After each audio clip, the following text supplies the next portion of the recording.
Hello and welcome to Radio Free Nintendo. I am James Jones. I'm joined today by Mr. Guillaume Vayette. Hello? Yep, no, it seems to be fine now. We're good. Good. And Mr. Greg Leahy. No, hoy, everyone. John is out this week. He did give us warnings, so this isn't like a surprise or anything. He could make it. I don't know the conditions. It's fine. This is episode 975. I don't usually tell you the episode number first, but I'm going to tell you the date now. It is May 14th, 2026. Greg, you reminded me last week. What is the significance of this? Well, we've actually got a couple of sort of competing dates for this, but I think if probably on a lot of people's feeds, if they were to look at what was the very first episode of the podcast on the feed, and then going back to when it was just the PGC podcast. The first episode hosted by Mike Sklenson. Did not have a name. Evan Birchfield, yeah. I think that was that about like 3 episodes before the name was settled on, I want to say. But the point is, I think the date on the feed is May the 18th. But looking at the website, I've got the original kind of forum post associated with the, posting of that first episode written by Evan. And that says the 16th of May. So we're very, very, very close, just recording here, to the 20th anniversary of the very first episode of this podcast. Which is terrifying. This episode will come out on the 17th. It could come out on the 16th. Sometimes Guillaume puts them out on Saturday. But this episode, the article will go live on the 17th. So right in the middle of those two dates. So, yeah, 20 years of this fucking thing. That's weird. We are also 25 episodes away from episode 1000, which means we're 24 episodes away from our retroactive on 999. Yeah, that's true.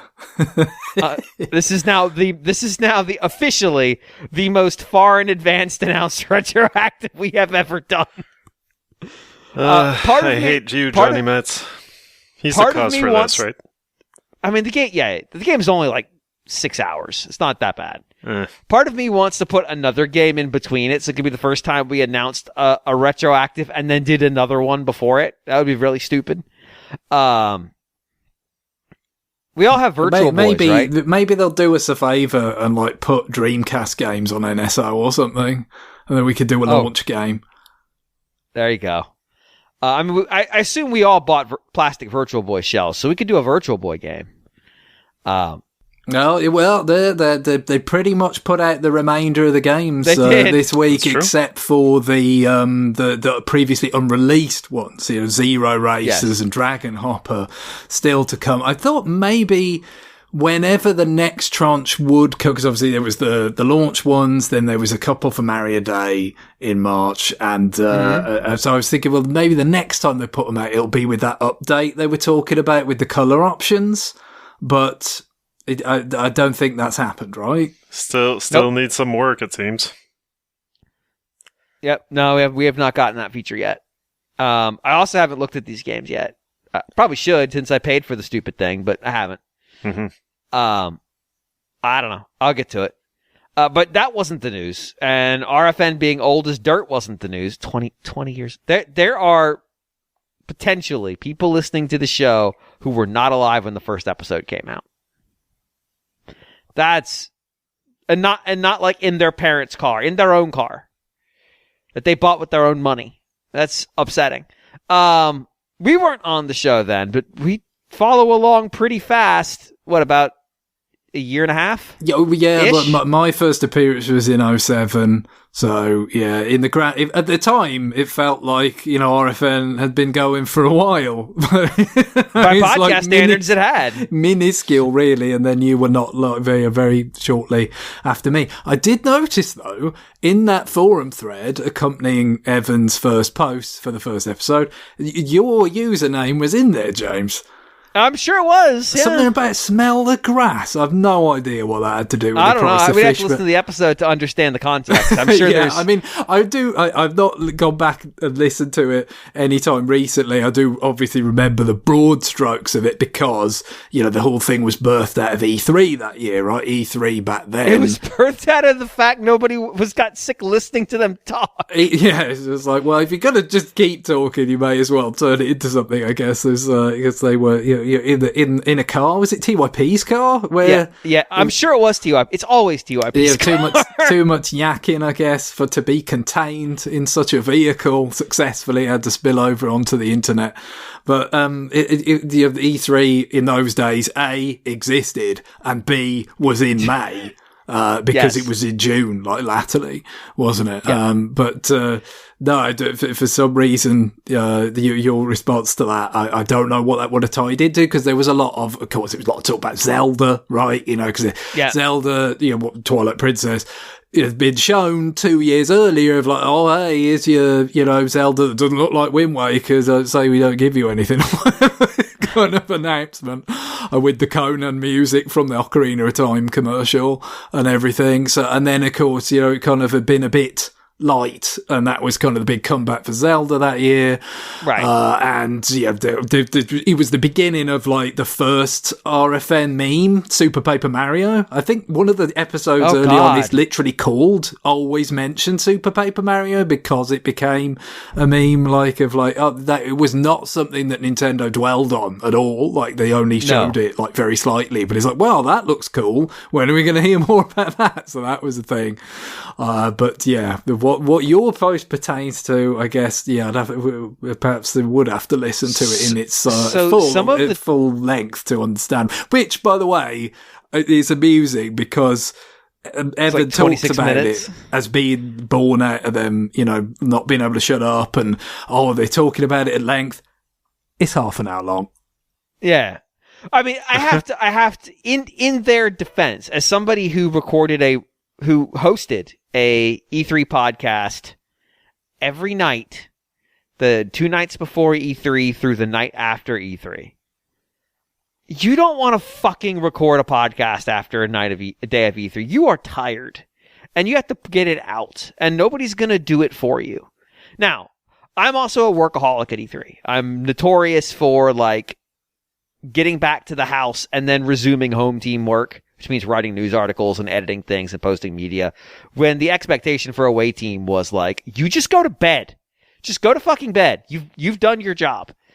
So I was often running on like, 1 year I ran on an average of about 2 hours of sleep. And then I just crashed the day after E3. I just fucking died. But like putting things into the podcast format and getting them hosted and all that shit, that takes a while.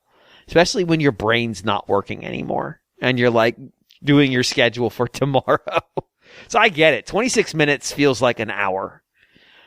We did one year. I think we did one for like an hour and a half after the second day of E3 because it was late. And I remember just going like, just yelling at people to shut up because I want to post the episode. I'm so mad. I'm like, I just want to go to bed. So it's probably the appropriate length, to be entirely honest. But yeah, that's terrifying. 20 years is really frightening. Like that's longer than I've done anything in my life, realistically speaking, which is haunting. Anyway, we're not here to stare into the abyss of death and watch as it marches ever closer. We are here to make fun of the fact that John is not here, which he is not, so the Iron Man streak rusts away again. And also to cover news. Now you might say, well, James, didn't you cover news last week? And we did. We covered the important business of Wizardry being maybe bought by Atari, but it's unclear to all parties involved who bought what. I understand that this is critical information that you must need in your life, and so we at RFN provided it to you. But about 2 hours later, roughly, give or take, Nintendo had their quarterly. This is Q2, I think. Or is this Q3? I can't remember which quarter this is. It's Q3. It would have been the Q4 of that fiscal year, right? It's the last. Is it? Okay. It's the last 3 You're right. years. You're right. It is Q4 that fiscal year. Yes. The way it lines up is Q3 is always the run up, Thanksgiving and Christmas. Kind of finishes the calendar year, and then Q4 is the first 3 months of the succeeding calendar year. Yeah, business is stupid. I've worked in companies for forever, and I don't understand why people have done that, but it's a thing that businesses do. We just live with it. But they had their quarterly their quarterly announcement. Sorry, Seren messaged me while recording telling me, quote, James, be sure to check Nintendo Music while you are still recording. Oh, it's whatever. It's Yoshi. Oh, God, it's Yoshi. It's whatever. Jesus. What a bad puzzle game. What a bad puzzle game. All right, anyway. So we knew this was probably coming. We didn't know how it was going to be shaped out. But the big announcement that came away from their quarterly announcements was that their numbers were good, beat their expectations. They weren't like earth-shattering or anything, but they were good. No, and again, it's important to note that final quarter of the fiscal year is always going to be kind of one of the more modest ones because it is after the big holiday spending season. So, obviously they'd already kind of made their forecasts, relatively on a short kind of time horizon at that point, for just the last 3 months of that fiscal year. So they kind of pretty much knew what they were going to hit. And they did, actually, if anything, they were a bit above that in terms of, kind of ended up getting very, very close to 20 million Switch 2 systems sold in the 9 months that out of the 12 in that fiscal year, that it was on sale for. But I guess a lot of the real action was about, okay, that fiscal year's over. Now, what are we projecting for the next one? Right. And one of the things that they are projecting for the next one is that they are going to have to raise the price of Switch 2. In fact, they also raised the price of Switch, didn't they? Or did they did that recently-ish? No, I think they've certainly, that was part of it as well. And certainly, kind of, especially in Japan, I think, that it's a non-trivial kind of increase and has a, significant effect where, even with the Switch 2 itself doing so very well in Japan, because to some extent it's like kind of more affordable there, in some ways that the sort of stripped back local market only version. The other thing is that, the Switch with the price increases that have already happened, for Sony, for PS5 in the remaining sort of original Switch family of systems, your Switch Lites, you add them all together, will regularly outsell the PS5 ones, even now that Switch 2 exists. But this might start to eat into that a little bit more because, as we said, that has been, and it still will be, on the cheaper end, of course, the original Switch, but, it is not immune to these, forces that are driving up prices and, surely that will have some kind of an effect. Yeah. So we talked about this in the past, but demand for memory and demand for manufacturing time of factories that produce memory, more than that, because Nintendo is not using the same memory that gets installed in AI driving data centers or data centers at all. They're different product altogether, but obviously the manufacturing lines are gearing towards whoever gives them the most money. You reserve time in the manufacturing runs for your product to be made. And if people are throwing big money to go after memory for hardware that's like servers and stuff, it's going to be hard for someone like Nintendo to find or to get their parts manufactured, or rather for the source of their parts to have those units manufactured. Or if they manufacture themselves, they just deprioritize it because it doesn't have the same return margin. There's not as many people bidding on it, that kind of stuff. So yeah, to Greg's point, The price of Switch 2 is going up by $50 in the US. Guillaume, how much is going up in Canada? Oh, I don't have the comparison here. It's going up to $679. Yeah. A little bit more than that. Yeah. I think it was just straight conversion, wasn't it? Maybe. Yeah. Europe, it's going up by about 30 euros, which is pretty much a straight up conversion. In Japan, so as Greg mentioned it, Japan has two models of the Switch 2. They have the like only plays Japanese language stuff version for the domestic market, which was designed to keep people from exporting them. That is very cheap comparatively. It was 49,980 yen, which is about $315 compared to $450 in the US. The reason for this is largely a purchasing power decision. Also, Nintendo's costs are lower. They're manufacturing these things in Japan, or if not in Japan, in China, right across the Sea of Japan. So it's not like the costs are particularly high to get those into the country, or they're already in there. They're not paying tariffs on them, that kind of stuff. Import duties. I can confirm it went up by 50 Canadian dollars in Canada. Okay. Yep. Yeah. So that's not, it's like, it feels like they mostly kept it roughly the same everywhere, the increase.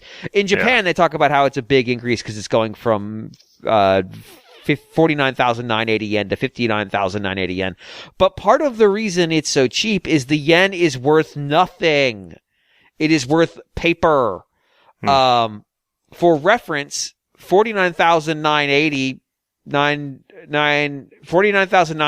So basically, I mean, I'm just going to say 50,000 yen is $315. 60,000 yen is $378. So you're talking about a price increase of about $65. So like it seems like it's a huge increase because numbers, but it's not really. It's still significantly cheaper. Now, part of this is offset because, Sony's done this once, Microsoft's done this twice this generation. They didn't give a ton of warning at the time. The Sony gave a week. Microsoft may have just snapped their fingers. It happened Nintendo, I think overnight for maybe some continents, but not North America. I think we got some warning for Xbox, but it went up elsewhere. But Nintendo is giving us until September 1st, which is a lot of warning. It is a tremendous amount of warning. Mm-hmm. And of course, Nintendo's president, who I'm sure when he took the job thought this is a sweet gig, is now dealing with things that are not so awesome. I'm going to try to find the quote on this. He had a quote where he talked about the price increase, that basically saying that they're eating some of that cost themselves.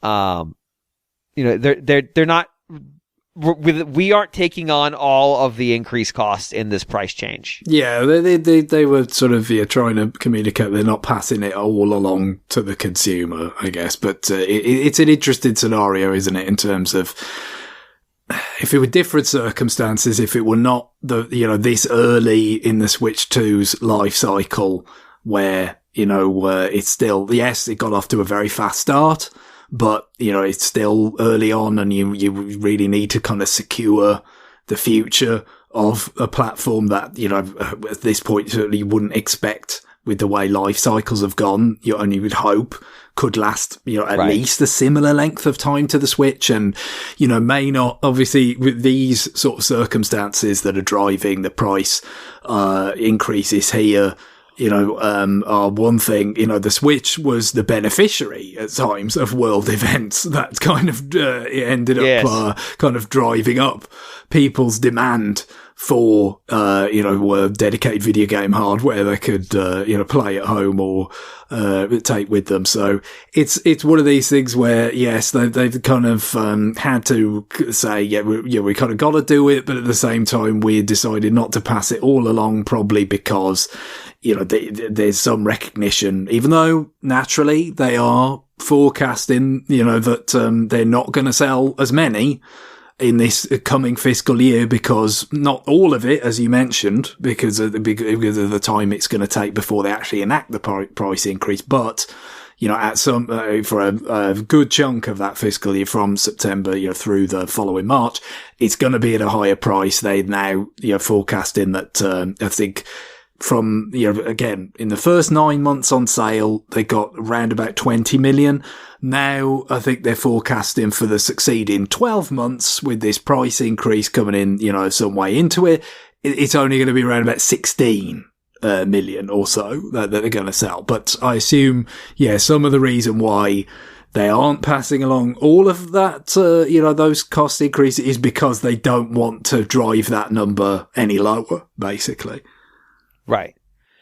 And they talked about the concern there, and their position is that the best way to deal with this is to continue to produce compelling software. And they pointed at 2 games in particular, Mario Kart and Pokopia, as exemplar of this, which it seems not coincidental that, so for those of you who bought your Switch 2s at launch, you almost certainly bought it with Mario Kart World. That bundle was limited, so it wrapped up around the end of the holiday season. So right now, if you want to buy a Switch 2, you're buying a Switch 2. Nintendo announced a new bundle at the same price as the Mario Kart World bundle. So what will be the price of Switch 2 come September? Without a game. I think this is only in US with a game. Now, I say that very vaguely. What you get is you get a code that lets you pick one of 3 games, and it's the 3 big Switch exclusives. So Mario Kart World, Pokopia, or Donkey Kong Bonanza. If you're going to buy all 3, you would be stupid not to use it on Mario Kart World, because that game's $10 more expensive than the other 2. But if they view Pokopia as a system seller, numbers seem to prove this out, so it makes sense to create this sort of like bundle that can do all 3. It also means that retailers won't have to stock 3 separate bundles on their shelves, which they probably like quite a bit. It means less SKUs for them to produce, so it decreases their costs a bit, less different variations of boxes to print, shit like that. So there's lots of little like micro savings, which I think is going to be the thread that we find a lot in the future of micro savings on a thing. Save whatever dimes and nickels you can to keep the prices down. On top of that, they've increased the price of an NSO in Japan. Once again, it was out of sync with the rest of the world, in part due to the weakness of the yen. The yen is, we've said this for over a decade, but the yen is very weak. Yeah, definitely. I mean, it's changed enormously. Say, for instance, since round about the time of the financial crisis, I feel like the sterling to yen might have been like 130, something like that. And then today it's like 210. So, I mean, it's depreciated an enormous amount against sterling specifically, but that's also, borne out against the dollar. Very similar movements against the dollar and a number of other currencies. Basically, the biggest divergence has occurred when we've entered this period, for a long time, and especially with the effect of the financial crisis kind of dampening demand across, the global economy, and the period of kind of very easy kind of monetary policy that followed to try and, kind of keep a floor under demand in the economy.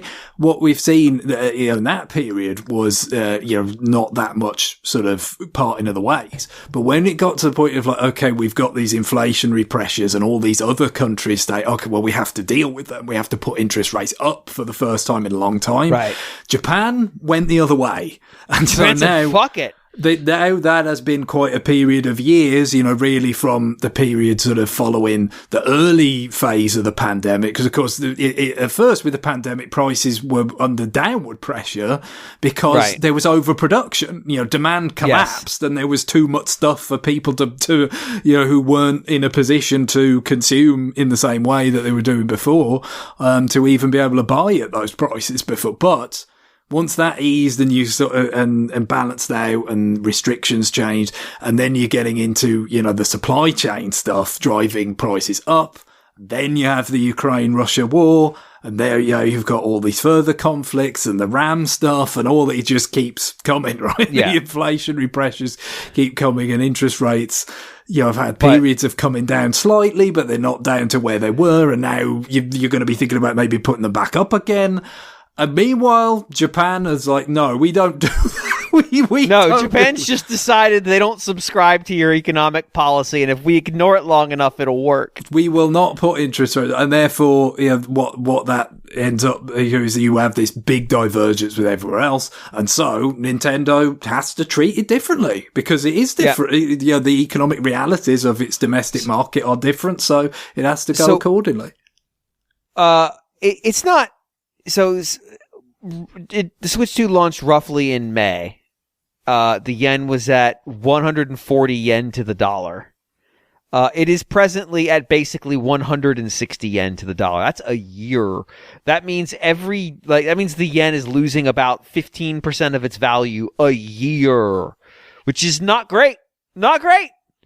But if you go back to the pandemic, and honestly, all the way back to 2019, it was like 106 yen to the dollar, which means it's lost almost half its value. No, basically in that period where, as you said, monetary policy has, shifted, decided from the end of the post-crisis easy money era coming to an end. Right. It's a big divergence. And recent circumstances, of course, have a particularly profound effect on countries, in the Southeast Asia, because it is their supply of petrochemicals that is being disrupted very directly. I mean, it affects everything in the end, but they're right on the front of it. So again, the markets there are probably getting out of holding things in yen for that reason as well. So it's more than just the central bank kind of differences in approach as well. Some of it is more direct. Yeah, I mean, the central bank is the reason why it's never had a correction. Because honestly, you could argue their policy has reached the point of irresponsibility and denying reality. Like it is not. There is a real material benefit to them as an exporter, because they are a net exporter. For the yen to be weak against the foreign currencies you trade in, because it means you get more yen back when you sell. Your products are cheaper, et cetera, et cetera, et cetera, et cetera, et cetera. They're cheaper internationally. But it means things that are imported, which Japan does a lot of. Because you might not be terribly surprised to hear that an island chain made up mostly of volcanoes and beach shore has a lot of things they can't source themselves. Right, and, sort of energy has often been, a big part of that as well, hasn't it? So, yeah. We can, be back to the bad old days, in the 70s with the OPEC oil price shocks and all that, when Japan was still, kind of on its way to being, one of the world's great industrial powers, is how we could end up back here in a way, all these years later. It's kind of sobering, really, isn't it? It is a remarkable, like, if you go back to 2012, so 14 years ago, when the yen was really strong, it was 76 yen to the dollar, which is crazy. It is almost 100 yen more to the dollar now. This is, I guess it's not hyperinflation, but it's close. But that somehow they've managed to sort of keep a bottle on their prices a little bit at home. Yeah, some of it's because of the persistently weak demand of the Japanese economy, right? This is why the persistent, because generally speaking, relative to other sort of major economies in the world, it seems like it's quite difficult to get the Japanese public to actually part with its money. We'll go figure. It's so weird though, because they, having just gone there, like they seem to love shopping. They seem to have a lot of stores that are open that they can go in and go see stuff and then pay for them and leave with them. Like, it's all relative, I suppose. You know what I mean? Compared to other countries where we've been far more willing to just take on kind of household debt to spend and stuff like that. But that is certainly, it does seem like they feel like there's enough kind of thriftiness in the Japanese economy as it is, without essentially encouraging it by putting up interest rates, right? So that's how they've kind of gone into this kind of trap that they've been in for decades now.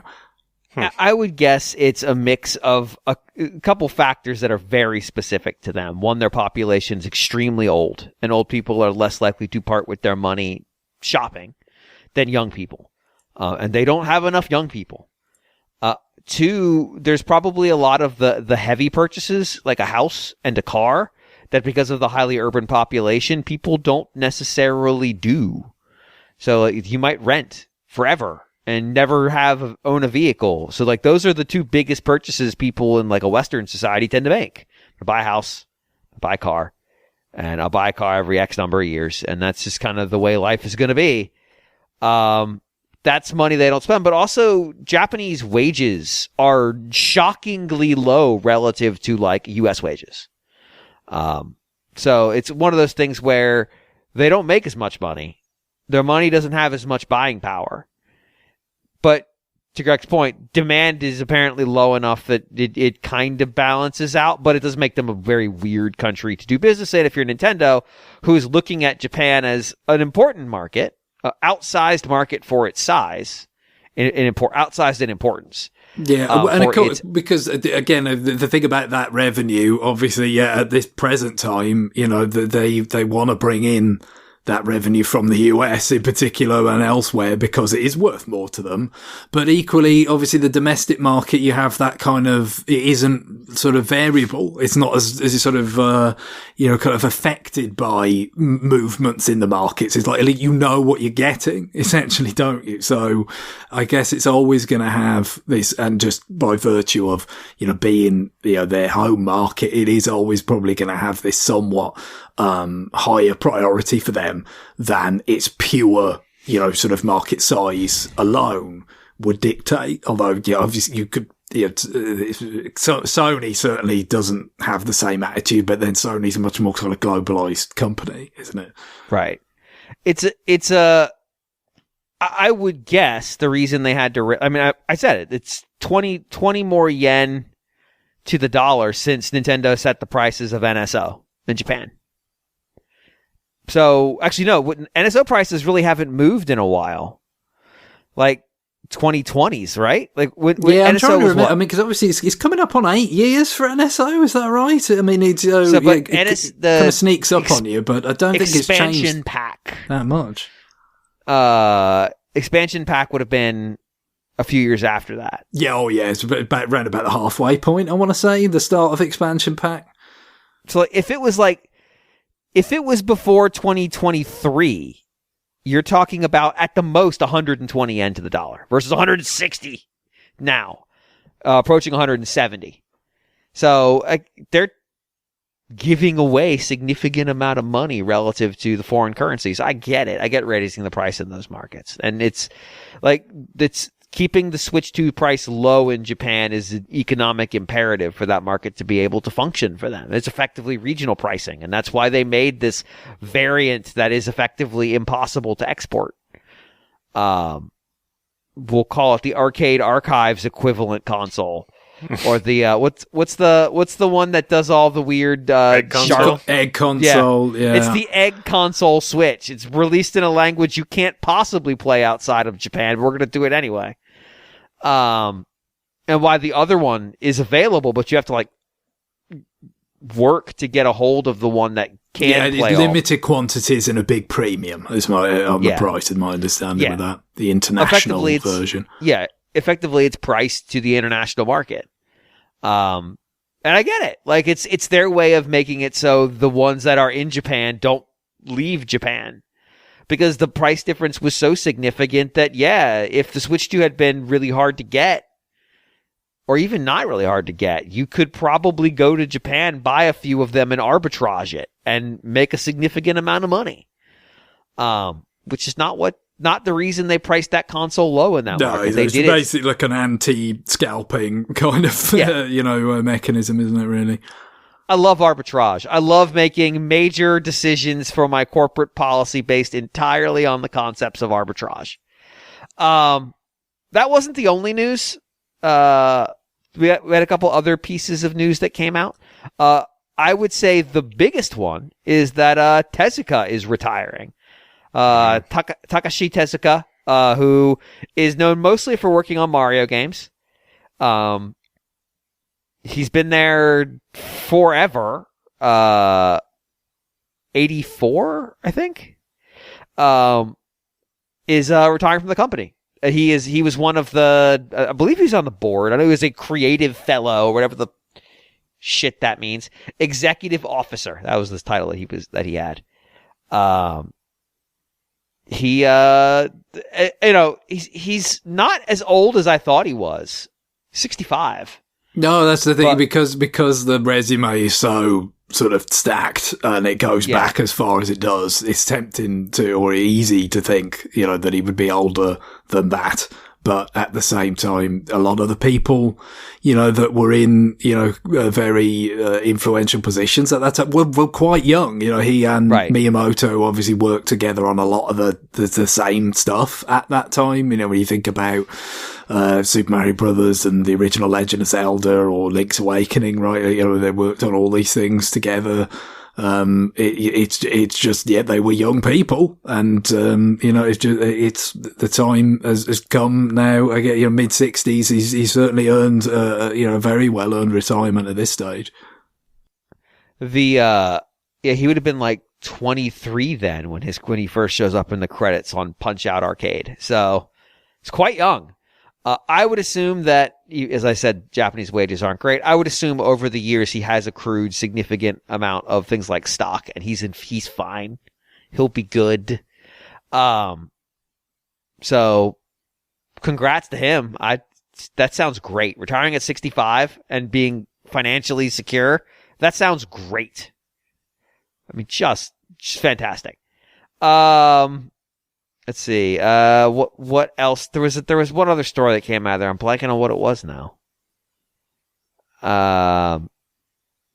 I don't remember at this point. Well, I guess one of the things that kind of came out of it was the market reaction to it. I suppose you could say, in terms of the Nintendo stock price, I think took another kind of hit there off the announcements. I think it was like a 10% fall when it's been on a downward trajectory already. Now, of course, I think a lot of the downward trajectory is simply pricing in, the reality that underpins these announcements, right? One of two things was going to happen. Either they were going to keep taking a bigger and bigger loss on the hardware, if they didn't change the price, or they would have to change the price, and that inevitably has a negative effect on sales. So, there weren't, particularly great options here by any means. And as I say, I think the market's been pricing that in for some time now. And then I guess the reality of it hits and you still get, a bit of a reaction in that way. But not anything, that anybody should be terribly surprised by, I don't think. I don't think there, like, I did read through, or I skimmed. I didn't read the whole thing because I just fucking can't. The questions this time, they were on the nose, at least. Like, they weren't just dumb bullshit. Presumably because the seriousness of the moment was not lost on them, so they did not ask for tickets to theme parks that do not exist at the time. But they a lot of the questions probed around why was the price price change different between U.S., Japan, and Europe? And Mr. Furukawa explained that the market factors that dictated every pricing change differed by market, which is to say that in Japan it's mostly driven by things like fuel and memory, and in the U.S. it's driven by other things, and I will just leave it at that. But they do call out the surge of memory and other components used in the device. And of course, there were concerns around the fact that this is hitting during major cost of living, and their answer to that is we need to release more compelling software so that essentially that people would still be willing to pay the price for the hardware because the software for it is that compelling. Say first party launch order. A few questions about the timing of their releases. Questions about how the Pokemon Fire Red, Leaf Green sold really well, which they did. Fire Red, Leaf Green sold real well. I think it was 2.4 million units. A lot. Many, many, many units were sold of that GBA game for $20. Y'all, respect yourself. Respect yourself. Well, it's one of these things, though, isn't it? I mean, because they've always been a bit reticent about, we did get the virtual console releases of Pokemon, red and blue and yellow, and then crystal and gold and silver as well. But it was tied into the anniversary in that case, in 2016, and so 3DS was a little bit past its prime. You wonder if they'd done it earlier, whether they could have capitalized, on it a bit more effectively. Although, of course, as we said many times, the 3DS didn't start that hot out of the gate. So it would have had to time it maybe just right, when Pokemon, sometime after presumably the first Pokemon, exclusive games arrived on the system. But maybe not as late as 2016, when, of course, you had another surge, with Sun and Moon and the anniversary and Pokemon Go and all that. So it's not like it was a bad time, but it is interesting, just, I guess, because they have made so much, out of remakes over the years. But when you think of, obviously, Leaf Green and Fire Red themselves, and then everything that followed, Heart Gold, Soul Silver, etc., it just seems like straight up kind of re-release, virtual console style re-releases have been things they've been reticent to do. But I mean, this again is proof that, they have a power that, they just, many other, series just straight up, doing this kind of, cause of course, the virtual console model in the 10 intervening years has been shelved, and it's a subscription service now with NSO that they use as their vector for classic games. And, now you kind of see, well, maybe in this one particular case, those individual purchases still could have a role, and maybe you could make, leverage them a bit more effectively going forward. I kind of wonder if we're getting to the point now where we'll get to see a remake of a remake. I really want that. I want us to hit that Star Foxian outcome where we have a Fire Red, Leaf Green remake, or a Heart Gold, Soul Silver remake. Let's go Pikachu. Let's go Eevee. Yeah. I mean, it's not exactly that, but I mean, it's it is close. I know, really, but I want it to explicitly be a Fire Red, Leaf Green remake. I want them to say explicitly we are remaking that one. Okay, because of course that game. How do you even do that without an accessory to transmit wirelessly your data? That was a big feature, wasn't it? Who says you can't sell new Switch 2 accessories? Yeah, even ones that are almost pretty much entirely ornamental. If we're talking about the bloody Virtual Boy thing, I mean, it's just stick a USB-C replica of the wireless link cable. Nice. But personally, I'm waiting for the Heart Gold remake where I get a Pokewalker. Pokewalker. Yeah. Does the Switch already have all the hardware to do the wireless transmission much more effectively? Yes, but fuck you, buy it anyway. I like the idea of them saying explicitly, this is not a remake of Red Blue. This is a remake of Heart Gold, Soul Silver, because it's got Pokemon from other generations in it. And just say explicitly, this is not Heart Gold. Fire Red, Leaf Green. As I want us to be there, where it's like this is not a remake. This is not another bite of the apple. This is a different apple that was itself a bite of the previous apple. I want generational remaking is what I'm asking for, not sibling remaking.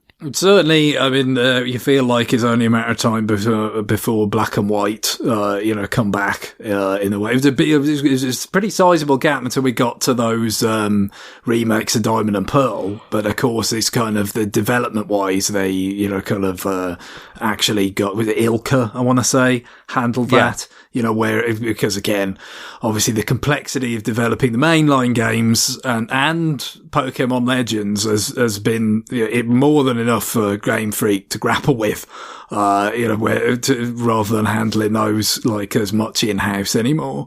But we must assume that was partly with an eye for an ongoing pipeline of the retro games, where the previous generations to come back as full releases. But still, like I said, I mean, you wonder whether there's, for something like this, that's got to be very modest in terms of its, associated costs as far as, the producing these virtual console style individual purchases. And then, in this very special case, I don't think it's very repeatable. Pokemon is so utterly unique, including just the fact that if you try and get a hold of like original carts, it would probably be, even though there were so bloody many of them, right. Originally, it's not cheap anymore. So, yeah, this is an area I would assume that, bears, further kind of working of in the future, even if you have to be realistic about the fact that, it's a lot of it is just the totally unique power of the brand that's doing the work there. Oh, yeah. I'm trying to think, like, what would be the funniest remake they could announce? And I think it would be, like, Sword and Shield remake. Just be like, no, fuck it. We're remaking a game from 10 years ago. We don't care. We're gonna jump ahead to the game that performs like dog shit and remake that one. And you people will buy it. We know you will.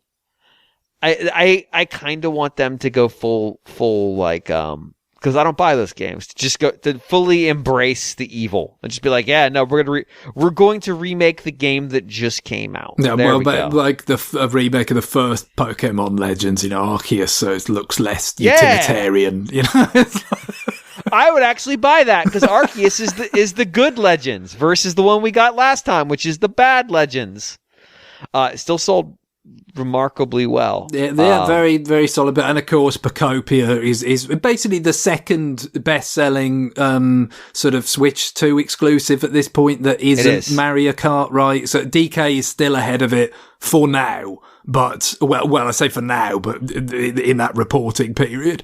But one would think that Pocopia is going to sprint out ahead of it, or may have already done by now, yeah. Oh, yeah. It is, I have the numbers in front of me. I may as well just read them. Mario Kart rolls at 14.7 million, which, if that seems like it's pretty good, I want to make it clear that as of that same date, Switch 2 was at 19.8 million. So, that's a very high percentage of people who own a Switch 2 who have Mario. We couldn't really argue with the deal that was offered with the bundle was pretty good. No. If you had any interest in Mario Kart World at all, right? Oh, and yeah. So, it's $20. A lot of people have taken them up on that, and there have been other, but like I think there was a Legends Z2A bundle like for a limited time maybe in some markets and things, they've been and of course the standalone, and sometimes with retailers they might have done some decent deals on the standalone, right? If they were trying to shift some of those ones that were hanging around those units or something. So yeah, it's not inconceivable that people are something it's going to make sense to not buy it with Mario Kart World at times, even if you might sort of be, someone that could enjoy a Mario Kart game, but still, it's, it's done its job, I think it's fair to say. Yeah. I think they're quite happy with the system sellers they've got, the games that they're putting in that bundle. And funny thing is, I was thinking about that as an idea the day before they announced. I'm like, what if they just did a bundle that was a code in the box and it let you pick your game? And I thought I was a genius. Like I had my new prediction that I was gonna slam predictions on y'all just so I could do that. And then they announced it themselves, and I went, you motherfuckers. And then I went back in time and realized I'd actually done this shit before. This is a thing that both they and Sony have done in the past. So I guess I'm not such hot shit after all. Homer inventing the chair legs. I'm trying to remember what it was on Wii U, where it's like, I don't know, if you bought something, you got like a free choice of games. You know, like I think the problem is already had most of them. Yeah, that was the issue.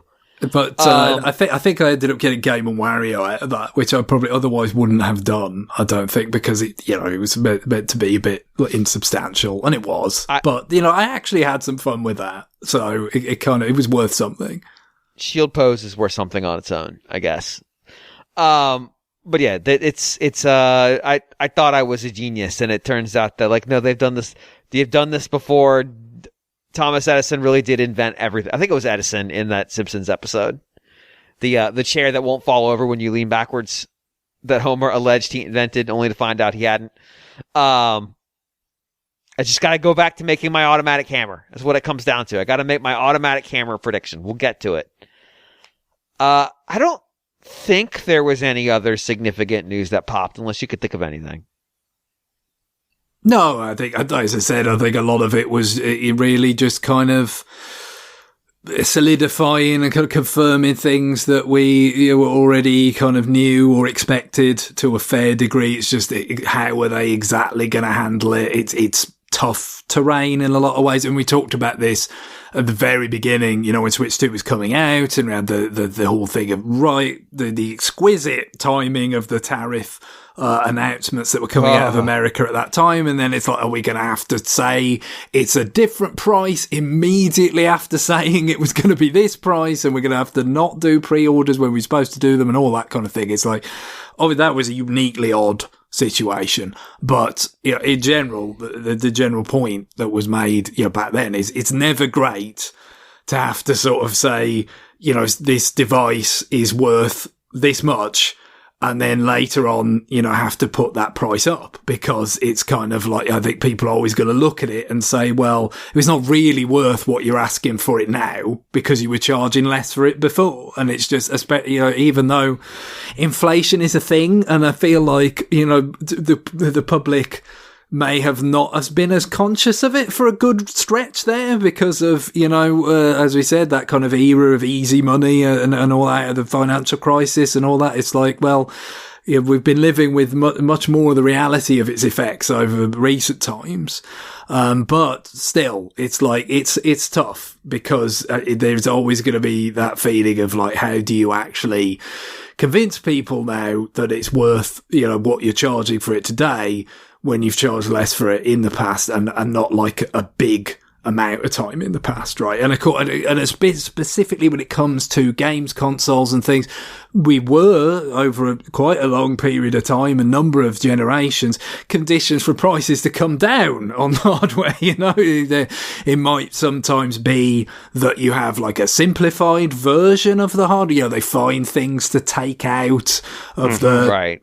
I don't know. Component cables. Yeah, it could be Wi-Fi for the Wii one, right? They took the Wi-Fi out of the... Oh, yeah, the weird disc-only Wii. Red At Wii some point, the 3DS lost its power plug, basically. Like they stopped bundling that in, They said, you've probably got one already, it's fine. No, so I mean, they were right, but still. Yeah. That's the thing, isn't it? Is like, there might be... you might essentially be getting like a less full-featured thing, but the price of entry would could be going down, right? Or it's just like it got cheaper to manufacture those things, right? Because the technology and the production lines like move on, and those older things get cheaper to make. But yeah, well, we're not in that circumstance at the minute for various reasons. And of course, Nintendo does not exist in a vacuum here at all. You know, again, you know, the PS5 is very deep into its cycle at this point, and yet it's going up substantially. And the same that's true for Microsoft to whatever extent that's relevant at this point. So, go ahead. No, please. No, I was going to pivot a little bit. So, sure. You touched on it, but I want to drive this nail home with my automatic hammer that I'm about to invent. There is no magic bullet here to make this thing cheaper. Like I have seen some of the commentary online of they really need to rush the Switch 2 Mini or Micro or whatever they called the fucking Lite, whatever they called the Switch 1 version. That is not a viable solution because ultimately the reason this thing costs what it costs will still have to be in a smaller version of the system, whether or not it docks because you're talking about taking the dock away, right? And it's like that's taking the thing. Dock away, making the Joy-Cons fixed. But ultimately, the guts are the problem. So the guts remain the problem. And you end up with the worst device. Like maybe you could trim a little bit off by not making the Joy-Cons removable, but do you lose that in opportunity costs of having to run a second production line, do R&D for a second model of the unit? To every game going forward have to ask, is this a Switch 2 Mini or Lite or whatever the fuck we'd call this thing that doesn't have removable Joy-Cons and can't dock on the TV? And I mean, like I imagine their experience with Switch Lite, will have kind of informed them a little bit of just like how it successful seemed unenthusiastic would that be in the and end. It wasn't. That's the thing. It was again. I go back to it. I think one of the kind of probably driving forces behind the desire to have a Switch Lite type product in that first generation of Switch was probably the Pokemon situation, right? Of like, I think there was a certain amount of uncertainty about can you sell Pokemon in the volumes that you did before if the price of entry for the hardware needed to play them is so much higher than it used to be. Like a 2DS was pretty bloody cheap. And guess what? Pokemon sold gangbusters. Yeah, exactly. Pokemon ended up doing, like it's some of its best business ever on Switch, right? And it was not hinging on the existence of Switch Lite in particular. No. I'm sure plenty of Switch Lite sold, and I'm not saying they regret it or anything, but I don't know that it's a particularly instructive experience for them to say, you know what, it's worth splitting the market, the production stuff you talked about, the sort of convoluted element that you're introducing into all of this stuff. It to really kind of shift the numbers that you're looking for. But I mean, I who could say? I guess we'll have to see if they can hit the kind of numbers that they're projecting. The sort of 16 million plus in the next 12 months. Then probably you wouldn't necessarily see. Obviously, they'd be kind of disappointed because they feel like they could have done more if circumstances had been more favourable. But I feel like they see that they don't need to do anything radically divergent from the kind of path that they've traced out for themselves from this point. If they're not, getting particularly that close to that number, then all of a sudden, I guess you've got to start thinking about, what levers you can pull to, get it back on track. And I guess, I don't disagree with them. Exclusive software is going to be important. But, I assume they are getting kind of knee deep in contingency plans for this, at this stage, because, you just don't know where the wider conditions are going to go, how much worse it's going to get in terms of the squeeze on people's spending power, and therefore, how many sales you're going to lose from people that just don't feel like they can afford it anymore. The other thing I would say is on the Lite issue is that the Lite also benefited from a die shrink, which is to say that new versions of the chipset that were in Switch had come along that could be made smaller, more energy efficient, which means they could decrease the battery size. That's not fucking happening with Switch 2. So again, The Lite is not a play here. It will not get you what you are attempting to accomplish. And Nintendo knows this. Like, they're not stupid. Even if they'd like to produce a Lite, I don't think there's a way they could effectively do it and not have to eat opportunity costs. Like, to give you an idea of the state of affairs in Japan, I believe it's Calbee, which is a snack company in Japan. You can get some Calbee products in the West, but they're huge. They are, because of the Strait of Hormuz issue, with the lack of petrochemicals are used broadly in the production of inks, which is to say printing. They are going to be printing some of their packaging going forward in black and white to save on ink costs, because ink prices have gone up, because ink has petroleum in it. Mm-hmm. That's the state of affairs of things on the island chain that we refer to as Japan. The archipelago has issues, and so as a consequence, like, all of these things, like, producing one, like, the fact that Switch is a single product at this point is probably quite nice, or Switch 2 rather, is probably quite nice. And if the Switch wasn't selling, still wasn't selling protected millions of units this year, they'd probably pull the plug sooner rather than later, because it's an extra thing they have to make. I would not be surprised at all if they're only making OLEDs in the near future. And just this is it. This is the one version of Switch that we're going to continue to produce. If you want a Switch, this is what you're buying. Rationalize it a bit further, yeah.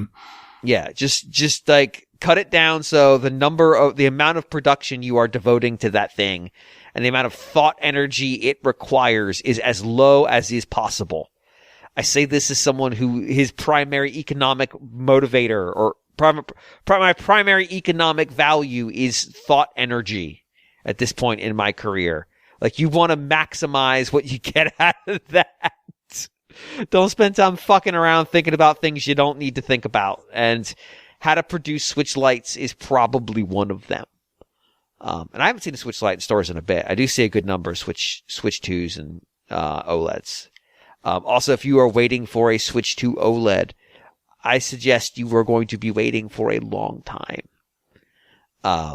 So you might just need to learn to live with the screen as it exists. But we talked about it. I don't know that there's 128 variable frame rate compatible OLED screen that meets the touch control requirements and sizing of Switch 2 on the market right now. So, like, the screen may not even exist. So like, just, the model of Switch 2 we have is going to be the model for a long time. Just throwing that out there. No, certainly these are about the worst conditions I can imagine for doing revisions. It just very, very bad. Unless you see it as some sort of, things go really badly and you end up seeing it as like a necessity to, almost like relaunch the platform. You know what I mean? Like, right. It would have to be exceptionally poor circumstance for that. And I mean, they've already, by selling 20 million, in the first 9 months, and if they get to roughly where they're estimating in the next 12 months, they are still going to be ahead of where Switch was in its first, roughly, just short of 2 years on the market, which is a good pace. But of course, in some ways it might overstate how good of a pace it is, because of course something about 3 years into the Switch's life set it on a much higher pace, a trajectory changing sort of pace. Are you suggesting Nintendo should be researching viruses in caves in China? I'm suggesting they're making a follow-up to Animal Crossing, James. I don't know what you mean. Oh, okay. I thought and tie it into the next Doom as well, I guess. Oh, okay. Just to give you the check, Switch is already at 1.4 Wii U's, in terms of Switch 2 rather. Well, it's right. It's got to be, especially because we are, of course, a little bit past that reporting period at this point. Yes. It's got to be like right there with GameCube, right? Passing it right now. Because that was about 21 million, I want to say. 21, yeah. So it's probably at about one GameCube right now. So it's doing okay, is what I would tell you. Like, it turns out, and again, if they were to do what they're targeting in the in the next 12 months, they comfortably go past N64. at that point. So, they were kind of cleared in less than 2 years, quite a lot of their sort of more, middle into low successful kind of consoles.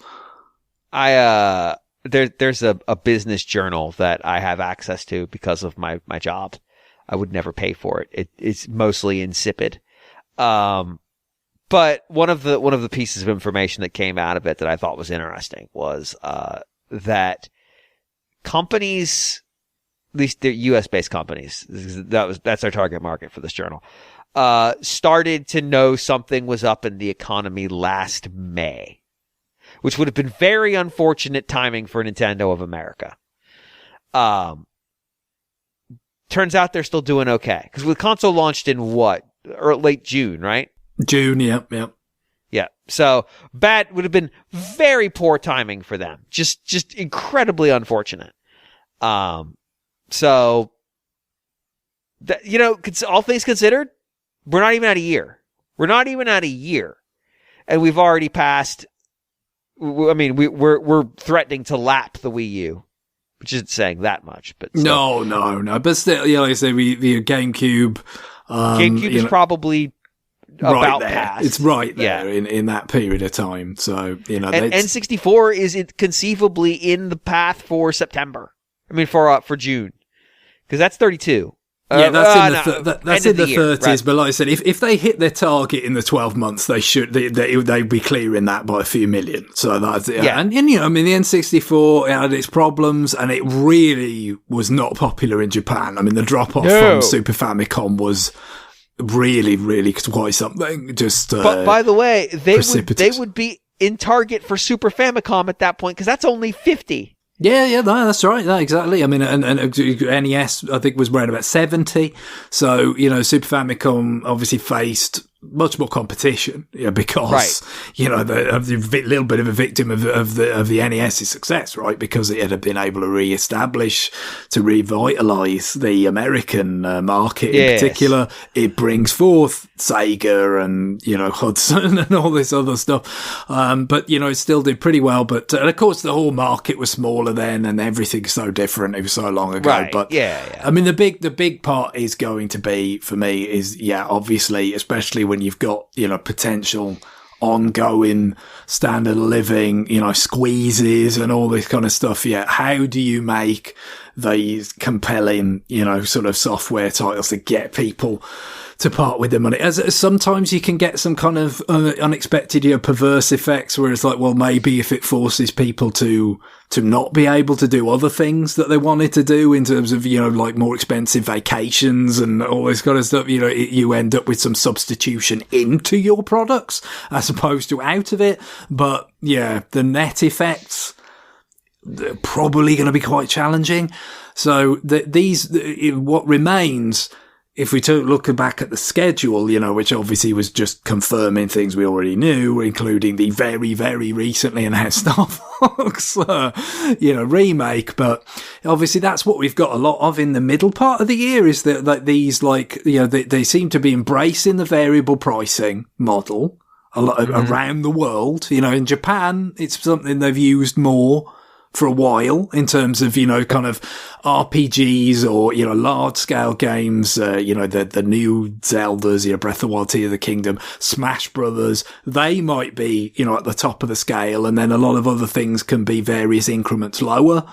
Seems like they're really kind of getting into that when you think of like Star Fox and Splatoon Raiders being, at one level, and then you've got like another $10 up for Yoshi, and then another $10 up for DK Bonanza, and then another $10 up for Mario Kart World. This is quite different, especially in America. They've not really demonstrated the willingness to have such variability with pricing before, but I guess they're doing it now because maybe they feel like it's more important to get people to kind of, comfortable with the fact that there's going to be maybe some different kinds of experiences that they're pushing in the first party library. Some of them are the great big, honking Zeldas, for instance, and then others, are going to be, more modest scale, but they're still worth your time, kind of thing. So the question is, what's the next big, the $70 and $80? We haven't really got them necessarily. I get Fire Emblem, presumably, Fortune's Weave, which we still don't have a date for, even though relatively, especially when you think like Star Fox is doing a turnaround in like 6 weeks or whatever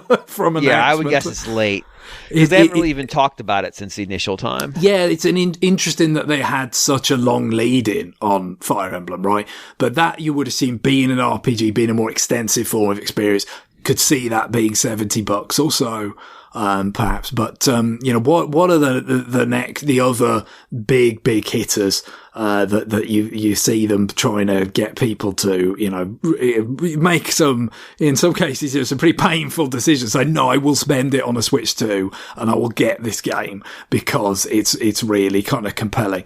That's that bar's never felt kind of higher to me at this point. So yeah, I mean, I don't envy them in that sort of way at all, I guess.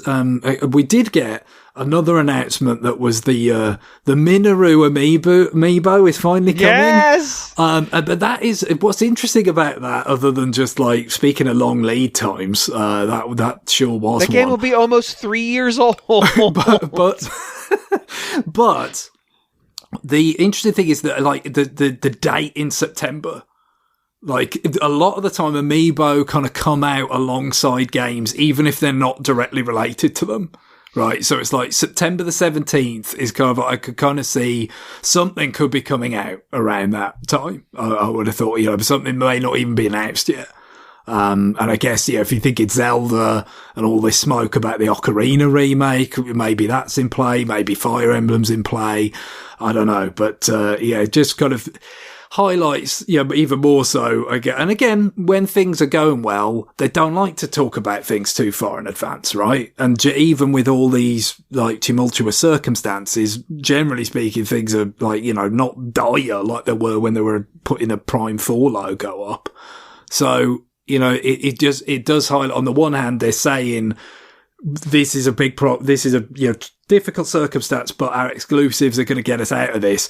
And yet the really big guns for the end of this year are not anything that they're actually sharing yet. So there's a little bit of a disconnect there, but I guess, we could kind of expect, maybe a lot of the time in June, when E3 used to be roughly, that perhaps they start filling those things in, and we'll see, if they really meet in the moment, I guess, at that point. I also think the variable pricing in terms of the format is another thing that they are probably embracing because of we have to have compelling software. Buying software digitally for Nintendo definitely nets them more than that $10 they're going to be giving up on the price in the US now.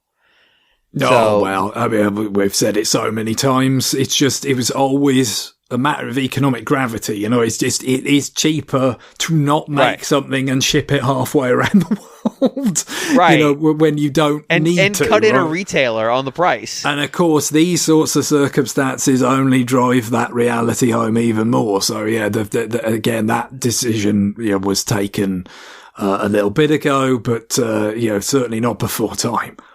And obviously they would have been aware of what the plans were otherwise when this got announced. I am looking for the numbers because I saw them today, and I want to find them real quick. There we go. Capcom announced their financials yesterday, I think, somewhere in that neighborhood. And they noted that, as percentage of their digital sales, it was, hold on, it's in one of these things. Let's see. 93% of Capcom's sales at this point are digital, and they expect it to rise to 95.4 this fiscal year. They are saying they are effectively a digital-only company at this point. Which might be why they're making so many fucking amiibos, so that they actually have some kind of product in stores. But I think that their main sales are on PC. Is that possible? PC is, I would assume that's a lot of the reason why that number is that high. PC is a big market for them, yeah. But still, like this pivot also shows up in consoles. In console versions of software. No, because I mean, still, Capcom, I just remember them saying that, like, every time that they release a new Resident Evil, they sell the old Resident Evils, like that, and so PC is where that, that franchise lives, basically, where it's the easiest to go and just grab all the previous entries if you want to, prepare for the next one. It's getting pretty easy on everywhere else as they just keep pumping these things onto Switch week after week. But yeah, you're right. They are. I mean, you obviously, it's easy to imagine the PC sales really run up the score, if you like, on that share. But it also speaks to a very high share on something like PS5 as well. I mean, for it to be that high. They've sold millions and millions of copies of Pragmata on consoles. And it's selling quite well digitally. So like everybody's playing the game now at this point, so I get it. We'll see what happens, but I don't have a pivot out of this conversation. We're gonna take a break. When we come back, we're gonna do some new business. Stay tuned.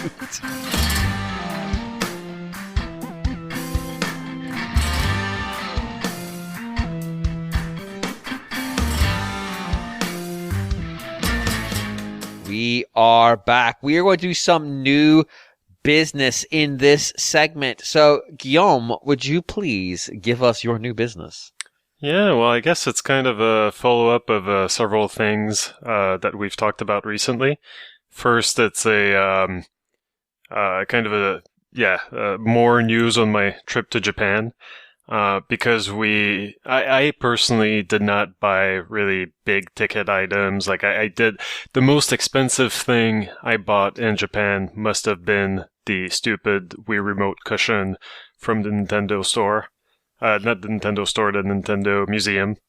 Yes. So I got one of those, and it's like, I don't know. Anyway, like it was about like 80 Canadian or that's a lot of money for a cushion, but anyway, it's stupid and I have it, and it's great. But that's not what I want to talk about. I guess like the second biggest ticket item that I got is a N64 NSO controller at the Nintendo store. I saw that it was a much better deal over there than here. It turns out that it's the biggest price differential between like the yen and the Canadian dollar for an NSO controller. So this was the best possible deal in a way that I could get at the Nintendo store over there. And so that kind of convinced me to pick one up. But also, I've never owned an N64. I have played, like kind of the early games, but that was about it. Like back when it was all new and shiny and like some of my friends would rent the console and rent Wave Race and Shadows of the Empire and Mario 64, etc. So I'm not in a lot of GoldenEye 007. But yeah, like I've held before an N64 controller. I knew already that it's not optimal in terms of comfort and in terms of functionality. But hey, like, I don't know. I've always felt somewhere that maybe it could help me do better at Sin and Punishment. Ever since I played Sin and Punishment on the Virtual Console using a Wii, whatever it was called, classic controller. The classic controller, the original classic controller, like before it had the Pro had the prongs, right? Whereas the original classic controller was just kind of, had the D-pad, it had the 4 buttons, face buttons and shoulder buttons like a Super Nintendo controller, but it did have analog sticks as well, right? But not the kind of form factor that you would have expected from a console controller at that point. And then the Pro, was more that later. Yeah. And I would go into the settings, like, check out the various control schemes and see like the big picture of that N64 controller on there. And somehow I managed to convince myself like, well, maybe it works better with the original controls that this game was intended to be played with. I I finally had a chance to test this theory, and I'm not sure if my results are actually scientifically sound. I think maybe I've convinced myself that I'm doing slightly better, but at the same time, I feel like probably it's mostly the same as playing with any regular controller that you can use on the Switch or GameCube or Wii U or whatever, like not GameCube, but the Wii. But every time that I play Sin and Punishment, I kind of go on this journey of trying to find controls that work. And I feel like I always make the same mistake of forgetting that you can use just the D-pad and the right analog stick, or the analog stick on the N64 controller in this case, which I think probably mirrors better, or I don't know, it works better than it should on paper. You know?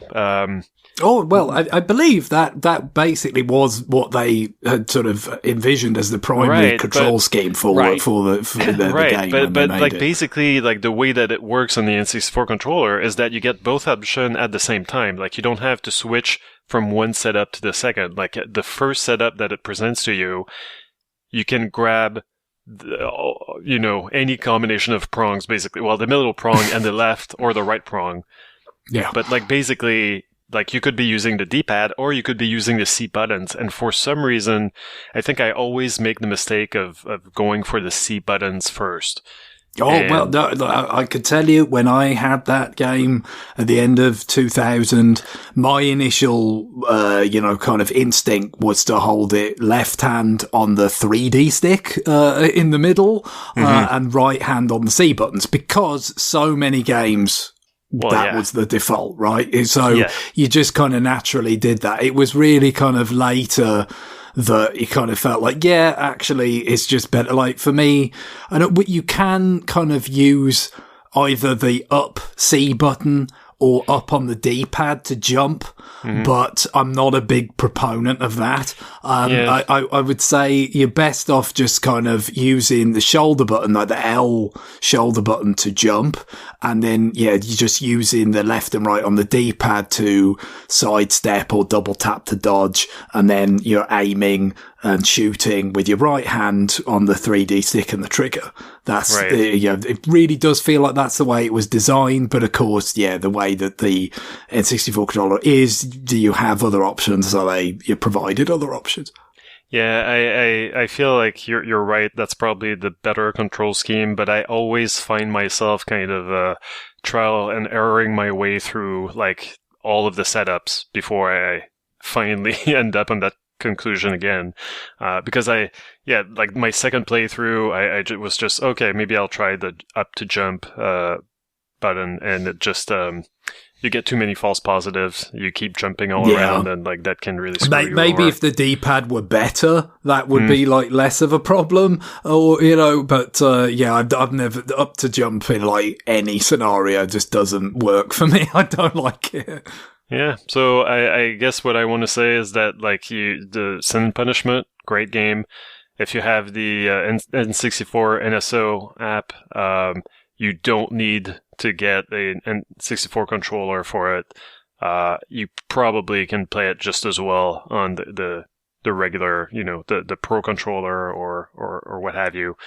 But it's kind of nice. It's weird to hold an N64 controller again after all these years. Like, it's been a long time for me, and somehow it's bigger than I remembered, even though my hands presumably got bigger since I first touched an N64 controller. So I don't know. Like, I feel like maybe like decades, generations of controllers after the N64 controller just led me to expect something a lot more compact and smaller. No, it is. It's weirdly big. It is. So, you can't really get around that. But I guess to me, there's other N64 games on that app that probably benefit more from that controller because they had some also weirdness. Have a theory that the one thing that's preventing me from playing GoldenEye properly was the lack of N64 controller. I'll put that to the test soon. I hope I'm not wrong. But I was struggling too much with trying to use a stick, and anyway, we'll see. With bated I'll report breath. back. Yeah. There's a sort of irony to it, isn't there? Because there's certain games that's like, yeah, wouldn't it be great to liberate them from the N64 controller? It's just like, yeah, and I on could play... Xbox they have. Yes, that's the thing. That's the thing. It's like, or just obviously these, the pro controllers, or any number of third-party controllers you might use on Switch or Switch 2. It's just like there's so many options, right, that are more ergonomic and everything. And so if you just want to play, F-Zero X, or you want to play Mario 64, or it's just like, it's nice not having to use the N64 controller. But there are those odd games that they had to, especially where they were kind of straining at the number of buttons and functions. I think GoldenEye and Perfect Dark are pretty good examples, and probably even more so Jet Force Gemini, where it's like, you can, unless you do like a more comprehensive kind of remapping, like you said with Microsoft, the what would have been the rare replay version of something like Jet Force Gemini on Xbox, like where it's like, okay, let's just redo it as like twin stick. That's great, obviously, but if you're not doing that, all of a sudden, it makes more sense on an N64 controller. You're still not going to make probably entirely the kind of the sense that it would make in a port that addresses it fully. Yeah. But because it's this kind of proto third person shooter without a second stick, and there's just some things that only really kind of still make sense on that with that original scheme on the original controller. Yeah. One thing I'll say about the NSO N64 controller, unfortunately, like all these controllers are basically just meant for NSO games, so you can't really use it on, past consoles. You can't really use past consoles controllers for the NSO either. So I also, at the same time as I bought some of their stuff, I got a 8-bit do G Bros wireless adapter for basically GameCube controllers. It's got the GameCube port on it.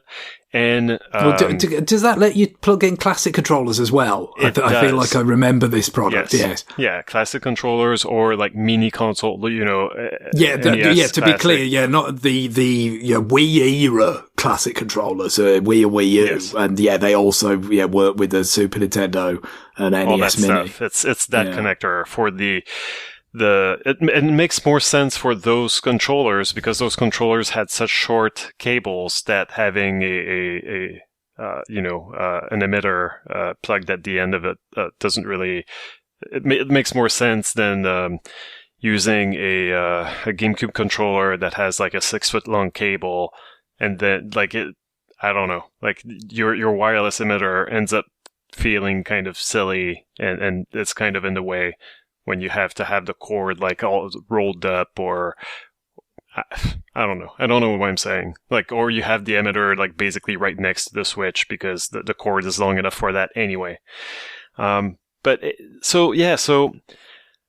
I could not get my hands on a GameCube controller, NSO GameCube controller, while I was in Japan. They were out of stock. I was a little bit sad about that, but and then I was really sad about it when I got back to Canada and I saw that it was like $85 before tax for one. I was like, I'm not paying that.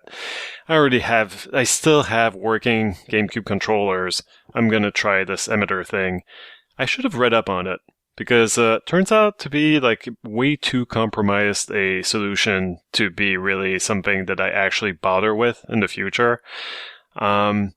Because first of all, two of my 3 GameCube controllers are Wavebirds, and this thing is physically, unless I shave something off, I guess, physically incapable of being used with the GameCube Wavebird transmitter. There's like bits of plastic in the way, so that sucks. So only my GameCube controller with the long cable I can actually use with that emitter thing. And turns out that having a GameCube controller plugged into the Switch to play GameCube games, it's fine in theory, but on the NSO, you also need access to the Wii menu, not the Wii menu, the Switch menu, and the NSO menu. And you have neither option on this, on a regular controller. And there's no way to just have like a second, like I can't just have, a player 2, like a Pro 2 controller next to me, like to do the job, right? Like I can't just to do the menu stuff while you control the game with the one you actually want to use, right? Yeah, it doesn't work. Like it doesn't let you do that. So yeah, I basically, like if you're playing a GameCube game with this adapter, you're gonna have to at some point maybe like get up and turn off the Switch manually, and that's all you're going to be able to do. You're not going to be able to just reset or go back to like game selection. Like you're basically turning the NSO GameCube into just a regular GameCube. You don't get access to all the other features like rewind or save states or whatever you might like. Yeah, well, you can't rewind, but you can do the save state. N64 has rewind now on Switch 2, but GameCube is beyond it for now. The power of Switch 2 rewind on the N64. Yeah. So I guess second lesson of tonight is don't try to cheat your way to not buying a GameCube controller. I don't know what I'm saying. Don't try to use your old controllers on to play like these NSO games, because you're really got to be missing the menu buttons. Yeah, I've got to say, with that GameCube controller, I do have one, the NSO one, and it's not cheap. No. And it is really it's just a little bit annoying that they kind of took this attitude of like making, obviously, famously there was an asymmetric element with the GameCube controller, right? Because you had the Z sort of extra shoulder button on the right hand side, but no equivalent on the left. Mm-hmm. So there were 3 shoulder buttons. Peculiar. But obviously, nowadays, right, Nintendo's controllers have 4. But what they did for the NSO controller is kind of put a very sort of low profile kind of, minor little button there that was kind of doubles up as, sort of Z, L or whatever, as well as being the menu button for the virtual for the NSO kind of control, bringing up the load up your save states or whatever it might be, and it's just like the GameCube controller could be more usable in other games if they just kind of actually put like a more usable button there and put something for select as well, and that could have been a very low profile kind of thing. Maybe just up above or below the start button, just like a little thing. Just because, I've still managed to kind of use it for stuff like Mario Kart World a bit, because I do like the ergonomics of the GameCube controller. I always have. But if it's anything more complex than that in terms of the inputs and stuff, you're probably going to run into an issue somewhere, just because, they kind of went for fidelity in the sort of physically rather than just making it a little bit. And the weird thing is, in other ways, like they put fucking gyro in it. Like, what? That's not faithful, but you put it in there, so you just like put a select button on there. It's sort of baffling, it's sort of vaguely frustrating, not terribly consequential, obviously, but there it is. Yeah. So it's baffling, but anyway, I kind of forget now where I was. I guess again, as a kind of a follow up to stuff that came up last week. I didn't start immediately with Sin and Punishment. I guess I felt like I needed to work my way up to it. So the first game that I actually played with the N64 controller was Star Fox 64. And it's still a fun game, but yeah, like basically, like I played it, and then 2 days later, the remake was revealed to the world. So I there was kind of that feeling of like, oh, I manifested this. And also, hey, I guess I'm going to be able to play, the remake with my shiny new N64 controller. Which they peculiarly made like a selling point. I know, right? Like, I'm surprised that they even mentioned it. I am a little bit surprised. I am a little bit, because it does... I mean, look, there's no getting around it. It is what it is, but it does kind of say, like, yeah, it doesn't, exactly put the game's content in a sort of very novel light, does it? When it's like, yeah, here's this controller from the mid-90s when you hadn't even really figured out, controllers or 3D games yet, and you can use it to play this game. It just, I know, I assume they're reasonably pleased to shift more units of that thing, but I wouldn't have thought you'd make a point of it in that kind of presentation myself. Mm-hmm. So I played through Star Fox 64. It's a short game. I played through it once. And then, once the remake was announced, I was like, well, I should revisit the 3DS remake to see, maybe I'll have something to say about that. I don't really, except that... No, it's the same game! Yeah, it's the same game, but going back to it, first I saw that I hadn't played it all that much, but second, I saw that I had uninverted the controls, or maybe it actually, by default, like you get, stick up makes the reticle go up. Maybe like that's by default when you choose the kind of the new version, because you've got two modes in the 3DS remake. You've got like the more faithful to the N64 version, and then you've got the new mode with gyro controls, basically. Yeah. And so maybe it just makes more sense, or it made more sense to them to have the gyro have regular controls, quote unquote, as opposed to inverted controls. But I guess what surprised me the most is that, like, not only, I guess, like, I set that up back in the day, months ago, and I played it that way, but it felt good. And so I kind of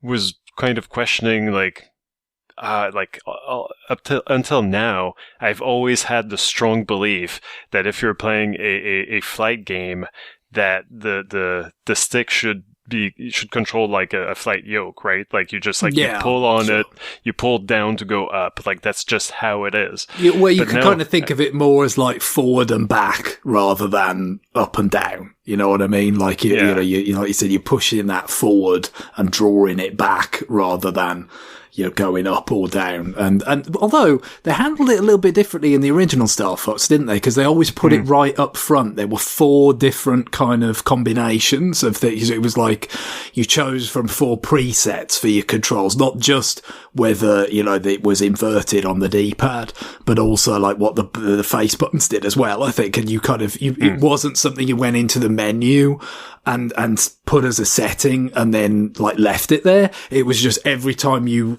went to play a campaign, pick a route and all that, you picked your controls as well, I think, which is just, I guess it kind of fed into the very arcadey feel of everything about that original Star Fox in particular. Yeah, but I haven't revisited that yet, so I kind of forgot about that detail. But anyway, I guess I was questioning my identity at this point. Like, it was like, who am I? How can I even stand for this? That Guillaume I'm just Bayet identity crisis. Great, perfect. Just moving the reticle as if I was just like moving a cursor around. Like that's not how flight works. I can't call myself. Again, it's probably better if you're going straight to Sin and Punishment, because that's the point. It's like with Sin and Punishment, like you're not controlling a plane, right? So it does it is more intuitive. There's, well, if I'm still steering a cursor around, that it should just be up is up, right? So, but then also, if you go from one to the other, like when you're in the tank, also. Yes. Up is up also makes more sense. True, yeah, because you're basically in that Sin and Punishment situation at that point, aren't you? So, you could tie yourself in knots going from one to the next, I think, a little bit, because even though you've really got to be committed to the thing of like, no, I am flying an aircraft. It is different. Keep it in mind. And I guess like maybe a quick update on the 100 line Last Defense Academy. to recap from like months ago now, I chose to play that game knowing it was not quite my thing because I was trying to play something that was a little bit out of my comfort zone. Like I've been playing too many beat 'em ups and 2Z side scrollers lately, I felt, and I just wanted to play something a little bit different. But I also had the aim of like finishing games at some point, and it might have been a mistake to ever start this game if one of my goals was to eventually play something else and like maybe chip away at a backlog. Because as I've mentioned before, this game has 100 endings and they make you work for it. I think that's the part that I was not prepared for. You play through the entire game to like a credits sequence. It took me, I think, 50 hours to get to that point. So even like the non-ending ending takes 50 hours. And on top of that, then like you've got several branches that the story can take, and going down one branch takes almost as long, or feels like it takes almost as long as playing the original game. It's quicker because like there are battles you can skip if you've done them before. So yeah, like there are ways to, there are little shortcuts here and there. But like the main shortcut is going to be if you kind of skip through a lot of the dialogue. But the dialogue is what's new in each of those branches. Every time that you make a new decision, you get consequences. So you do want to be reading what's happening. So there's no real way to shortcut your way through that. And I've gotten 2 endings, and it took me probably, 25 hours to get there. I'm down several paths that I just haven't completed yet. But I'm coming to the realization that the problem with a game that has so many endings, like it looks cool on paper, 100 endings. The problem is that if you've got my brain, if you're me, eventually you start thinking like, so this is a game with 1 ending and 99 bullshit endings that I'm not sure if I want to see them. Not that they're like bullshit, not in that they're throwaway or anything, because clearly there's a freaking ton of writing that went into this, and it all, I can't really criticize it like in any specific way, like, but there's going to be like funny routes and like, here's what would have happened if like this thing happened. Like there's like some interesting scenarios, I guess, but clearly you're not getting the ending. And so, like, I don't know, like, I want to be done with this game, I guess, at this point. And I might just look up, like, what's the path that I need to take to get there. Because kind of blindly trying to, different choices to see if it gets me there, like, that's taking way too long. And while the stories that I get out of the game for doing that are somewhat interesting, every time that, I basically feel like I'm getting cheated out of finishing the game. Like, great, I took the wrong path, and I need to start over. So, but like, if you like this dude's writing, the Danganronpa guy, you're gonna get a lot of it. And there you go. I guess I might still recommend this for you if you've got nothing else to play, but be ready to really invest a lot of time in it because it's a freaking long game. And who's the other person who's playing, like, who's worked on this? Is he the 999 guy? If you had not asked me this, I probably could have told you. I think that's correct. Yes. I feel like, yeah. And so maybe that's why I reacted earlier negatively to the idea of doing a 999 retroactive. Like it feels like it's too soon for me whenever I'm done with this. Like it will be too soon in 23 weeks. I think it's Uchikoshi. Uchikoshi is the 999 guy. I believe he's also. I want to say it's Kodaka and Uchikoshi who made this game. He doesn't seem to be the main writer on this, though. It seems No, to be I mainly feel, a this- Danganronpa joint. Yeah, this feels like Kodaka's work. I mean, the art style is from his stuff. The story context feels very much in his verve. This feels more like you had a lead writer and somebody in the room while he was writing going, what if this happened? Yeah. So, basically, like my tactic from now on is like as soon as I see that the story path that I'm on is not serious. Like there's one where clearly like, the main character has to date and kiss like these three ladies, like try them one after the other because like he had a dream that he was kissing them, one after the other, and they each dreamt that they kissed him, and so now like it's a priority that they all need to date him even though they weren't feeling any kind of way about him before.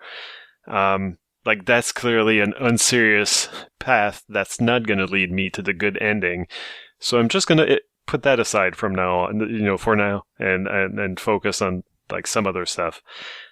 But goddamn, it's a long game. I'm eager. I'm looking forward to getting that good ending and feeling like free, basically, to play something else.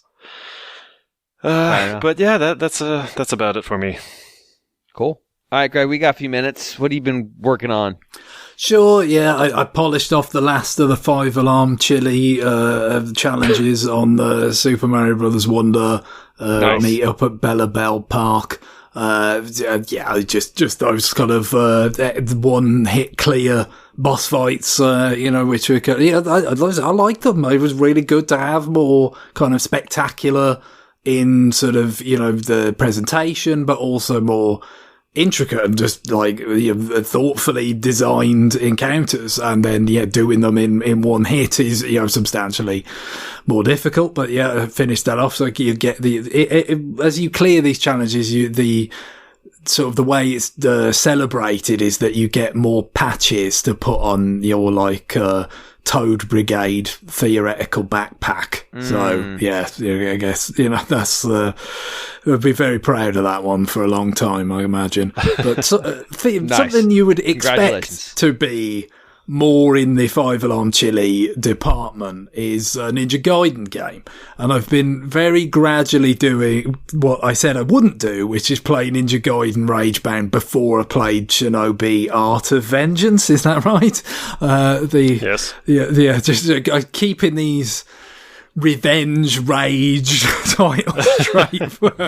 It's very, you expect Charles Bronson to show up in one of these, but it basically, I talked about this from a technical point of view, right? The Ragebound launched on Switch 1. Running at 30 frames a second, right? And they later put out a patch that kind of unlocked it to like a 60 max, but I guess it was still kind of like not going to be locked at 60 on Switch 1, but on Switch 2, with the extra, kind of hardware power, the passive upgrades, that would basically become, a smooth playing experience at that higher frame rate, right? Mm-hmm. But you had the issue of, the kind of scaling of the image is not great for pixel art games. When you play sort of like something that's a 720 image on Switch 1 portable gets sort of smeared out to 1080 on that Switch 2 screen. Doesn't look great. But of course, handheld boost mode emerged. And so it's like, I want to see what this does for it, how good does this sort of experience feel with the handheld boost mode? And so ended up playing that, and I was very pleased with it overall. First of all, from that simple technical matter, it's like, yes, now that you're actually playing the what was dock mode on your Switch 2 screen, 1080, the text and the kind of the sprites and all, they all look correct, right? So that's the main thing, right? And then you've got the 60 frames option enabled. Everything runs smoothly, as you bloody well hope for a sprite-based game that's evoking, like it's some sort of theoretical, I don't know, like 32-bit entry in the Ninja Gaiden series or something, kind of that's the aesthetic it's going for. Like, you would hope it would, but it does. It can get quite, quite a lot of stuff going on at various points with the amount of enemies and things on screen. So, I guess there was certain limitations there, but now it runs really nicely. But of course, to tackle the substance of the game, right? So this was developed by the Game Kitchen, developers of Blasphemous, which I've not played myself, but certainly, looking at the footage of it, you can see a certain overlap with the aesthetic, even though obviously this is part of, an existing series with Ninja Gaiden. Here, you've still got some of that kind of softness, kind of like not like harsh kind of color gradients and stuff. It's kind of a softer kind of look compared to obviously, Shinobi, for instance, has got much more of that stark, ink kind of look to it and whatnot. So, yeah, a different kind of look, but still, high quality sprite work. And with this, proper scaling, not mucking anything up, it looks really quite solid in that regard. I guess the biggest thing here is that, like, it's an interesting kind of direction for me with Ninja Gaiden. I mean, I played the original NES game a lot, got there in the end, with the help of save states, in terms of just taking out the, where you get put all the way back to the start of the last level. No, I will go back to the equivalent, the way that all the other stages are handled in that game before you get to the last one. But that's as far as I could go, is do it that way. Still bloody hard, even then. Yeah. And I played quite a bit of the second one as well. But the interesting thing about that is that, of course, yes, does it owe a lot to Shinobi, and other kind of ninja games? It does. But it also owes a great deal of Castlevania. That's, in a lot of ways, it kind of feels like that's what it's most like. When you look at it, it's kind of like a ninja-themed kind of take on a Castlevania NES game, right? And so, even though compared to a Belmont, in that first game, your ninja is very, very nimble, is much more agile. Just like Charles Bronson, yeah. Oh, of course, you could imagine him in there. Maybe, all right, let's go with someone else from canon. Dudikoff, fine, American ninja. No, I was good. I was trying to figure out what Bronson movie would be an excellent subtitle for one of those, and virtually all. And the answer is The Face of Death, which is Death Wish 5. Yeah. Yeah, I mean, Shinobi, The Face of Death isn't viable. It could happen. Or Ninja Gaiden, The Face of Death. It could just ominous subtitle. But I guess the interesting thing here is that what the Game Kitchen has kind of gone for is like much more like, no, this is a ninja game. It should be about speed all out. And obviously, like NES games, right? They were. It wasn't just by choice that things were deliberate, right? That's just a certain amount of like what it could handle, especially if you were going to do quite a number of enemies on screen. But with this, it's like, you're going to have a lot of enemies and they'll be coming at you at speed, but you're going fast, and it's all about kind of flow, really. Like there are specific enemies that you'll come across, types that are kind of damage sponges. But the intention is never that you actually kill them in a bunch of hits. The intention is that you actually use these kind of other enemies that come along that have a particular aura around them. And it's like, it'll be, depending on what color it is, it's like if you kill them with melee, you get, if it's one color, that gives you this kind of enhanced attack for a one-time use. Or if it's the other color, you have to kill them from range and you get this enhanced attack. But all the ways that the waves of enemies are set up is such that it's like if you get one of these big burly kind of damage sponge enemies, one of the lesser enemies is going to come along with that aura, and if you do the proper thing, you get the super attack, which then means you can kill that damage sponge enemy in one hit, and you move on, and it's all just like, it's all happening, one after the other in sort of perfect flow if you're doing it right. And now If you don't, it's not necessarily means that it all grinds horribly to a halt, because a lot of the time you can just kind of bypass some of these enemies anyway, especially because you've got this attack that when you jump, you can kind of do this sort of semi-defensive circle of your sword around you that effectively kind of lets you bounce off enemies off the top of them, give you a little bit of extra height in some platforming scenarios, but also, like I said, it's just defensive and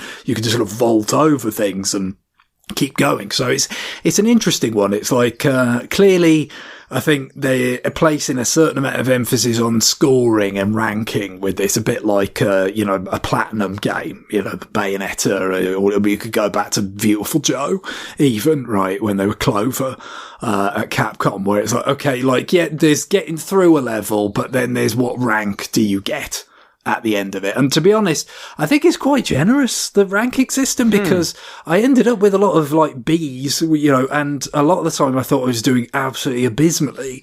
So I think they're not trying to, and probably don't want to avoid like people, just getting the Ds and stuff, because maybe it just makes them feel bad. I don't know. Oh, jeez. I would assume if you want to push it and go for the top, A and S ranks, like, you really need to be on it in terms of maintaining that flow that I'm talking about. You do the right thing at the right time. Maybe sometimes you kind of improvising to keep it going. Like, you've got a kill streak kind of thing where it's like, okay, you keep killing enemies, to maintain that. So I assume that then, but if you take too long between kills, then, the streak breaks, and presumably that affects, right, the underpinning sort of, measurables that go into that ranking, right?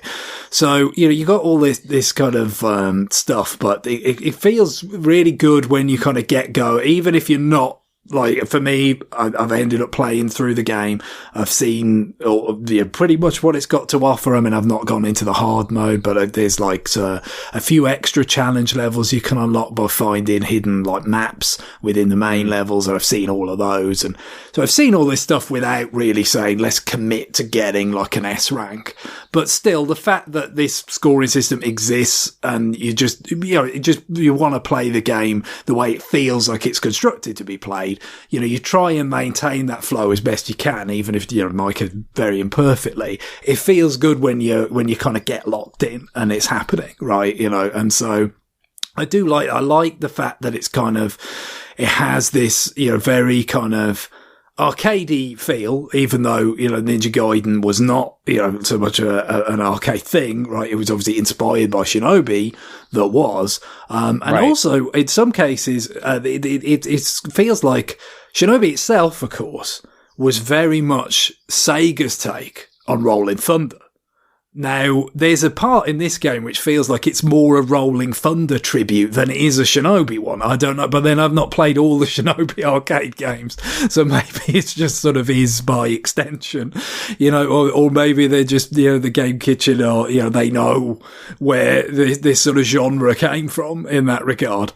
That scenario freshens things up quite a bit in terms of the kinds of enemies you're dealing with, because you do see a lot of the same types of things at times, these sort of demons and things, and I feel like it comes at a good time where it's like, okay, now we've got a somewhat different kind of scenario, somewhat different kind of enemies, and still a lot of the same fundamentals about what you're doing, and maintaining that speed and sort of efficiency of the character, which feels like a good fit with a ninja scenario, but just a little bit of variety. So no, I was very pleased with this. It'd be interesting to see how Shinobi sort of compares, although I don't want to dwell on that too much. At the end of the day, all the similarities and overlap aside, they're separate games or separate developers to be judged on their own merits. But yeah, I was really quite pleased with just the snappiness of it, the willingness to be snappy, at a time when a lot, even with games like this, when they're kind of not going to be like huge full price releases or anything, there's a tendency to want to like slow things down to make people play it for longer because of perceptions of value for money and all that. And so I feel like it was a kind of, a nice choice that they committed to and followed through on quite effectively. Cool. Anything else? No, I think that'll do it for this week. All right. Well, that will do it for this week. Greg, what is our music to wrap the show up? Sure. So, aforementioned 20 years of the podcast. I feel like we did have Tezuka's retirement, which is a big sort of milestone. I mean, the guy's a giant, basically, isn't he? You know, the games that he worked on, the significance of that work to everything that Nintendo's done in the years hence is massive. Of course it is. But, you know, I feel like, we need to, tie something into the 20 years. And it was, with that E3, Zelda was kind of, I think, the biggest ticket for that again, because it'd been a couple of years, people wanted to see it more in action. That's a lot of what they were showing off. And of course, things had changed with it's on Wii now, and we knew what that was now, and the motion control, the pointer controls and all that kind of stuff. So I do think it was the first hands-on for a lot of Western media, though. So yeah, because I guess they'd revealed the name at TGS, I want to say, and maybe they'd had the controller thing. Yeah, so there'd been some insights, but this was it, really, right? This was like, we are pulling back the curtain on what this new system can do and what we're doing with it and everything. And it was going to be out in a few months afterwards, right? So it was a big deal. So I feel like I could have got to go with something from that soundtrack, which is not actually pulled from the Twilight Princess soundtrack terribly much over the years. But this one, I feel, when you're talking about, sort of reminiscing about days gone by, I feel like the most kind of suitable of the Twilight Princess soundtracks to go with sort of song offerings is the Lake Hylia theme, which is very, very relaxing. It does have that sort of feeling you can imagine of thinking about maybe simpler and more pleasant times. Although, let's be fair, 2006 was no paradise, not for me personally or for the world at large, but it certainly is a long time ago now, and it has its own challenges. It has some fun things to look back on, and I think the start of this very podcast is definitely one of them. All right, well, on that, it is time for us to go. Bye, everybody. Bye. Bye-bye.